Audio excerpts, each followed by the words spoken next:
வணக்கம் நண்பர்களே.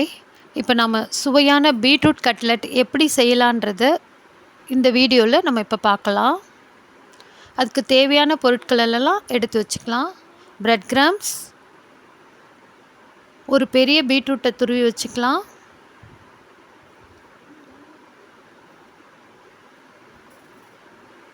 ரெண்டு ஸ்பூன் மைதா மாவை தண்ணியில் கரைச்சி அதையும் எடுத்து வச்சுக்கலாம்.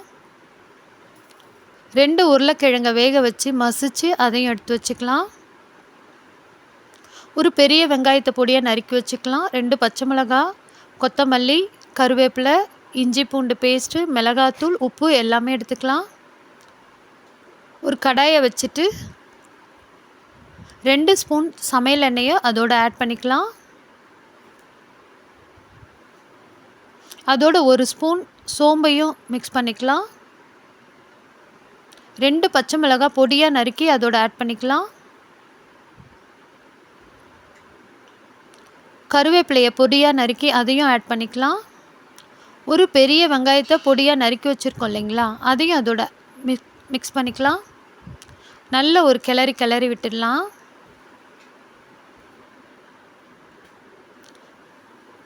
கொத்தமல்லி தழையும் அதோடு ஆட் பண்ணிக்கலாம்.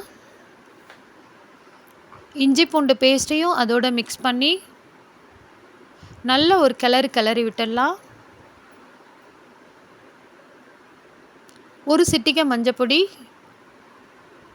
1 ஸ்பூன் கரம் மசாலா, 1 ஸ்பூன் மிளகாத்தூள் இதையும் அதோட ஆட் பண்ணி நல்ல ஒரு கிளறி விட்டுக்கலாம். எல்லாம் கலந்து வரா மாதிரி கிளறி விட்டுட்டு பீட்ரூட் துருவி வச்சுருக்கதையும் அதோட ஆட் பண்ணிக்கலாம். ஆட் பண்ணிவிட்டு நல்லா எல்லாம் கலந்து வரா மாதிரி நல்லா கிளறி விட்டுக்கலாம்.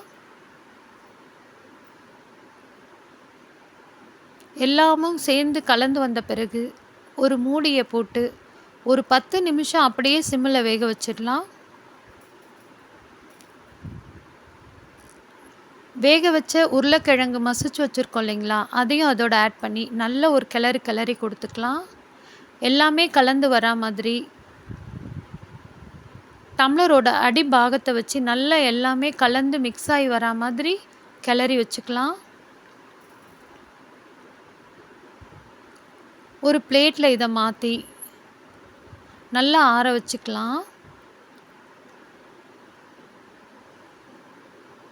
நல்லா ஆறி வந்ததும் நல்ல உருண்டைகளாக பிடிச்சி கட்லெட் ஷேப்புக்கு நல்லா தட்டி எடுத்துக்கலாம். மைதா மாவில் தண்ணியில் கரைச்சி வச்சுருக்கோம் இல்லைங்களா, அதோடு இதை டிப் பண்ணிக்கலாம். டிப் பண்ணிவிட்டு பிரெட் க்ரம்ஸ் எடுத்து வச்சுருக்கோம் இல்லைங்களா, அதில் இதோட அப்படியே வச்சு நல்ல ஒரு கோட்டிங் கொடுத்துடலாம். எல்லா பக்கத்துலேயும் பிரெட் க்ரம்ஸ் வரா மாதிரி கோட்டிங் கொடுத்துருங்க. ஒரு பிளேட்டில் எடுத்து வச்சுக்கலாம். எல்லாமே இந்த மாதிரி டிப் பண்ணி பிரெட் க்ரம்ஸில் வச்சு எல்லாத்தையும் அதே மாதிரி நல்லா பண்ணி வச்சுட்டு ஒரு 10 நிமிஷம் ஃப்ரிட்ஜில் வச்சு எடுத்துட்டோன்னா இன்னமும் நல்லாயிருக்கும். ஒரு தோசைக்கல்லை வச்சுட்டு நல்லா இது எல்லாமே அதில் அழகாக அடுக்கி வச்சுட்டு கொஞ்சம் சமையல் எண்ணெயை ஆட் பண்ணி வச்சுக்கலாம். கொஞ்சம் நல்லா அப்படியே சிம்மிலேயே வச்சு வேக வச்சு திருப்பினோன்னா ஒரு ரொம்ப கிறிஸ்பியாக இருக்கும். பீட்ரூட் பொதுவாக குழந்தைங்களுக்கு பீட்ரூட் பொரியலாக பண்ணி கொடுத்தோன்னா பிடிக்காது. இந்த மாதிரி கட்லெட்டாக செஞ்சு கொடுக்கும்போது கண்டிப்பாக எல்லா குழந்தைங்களுக்குமே இது பிடிக்கும்.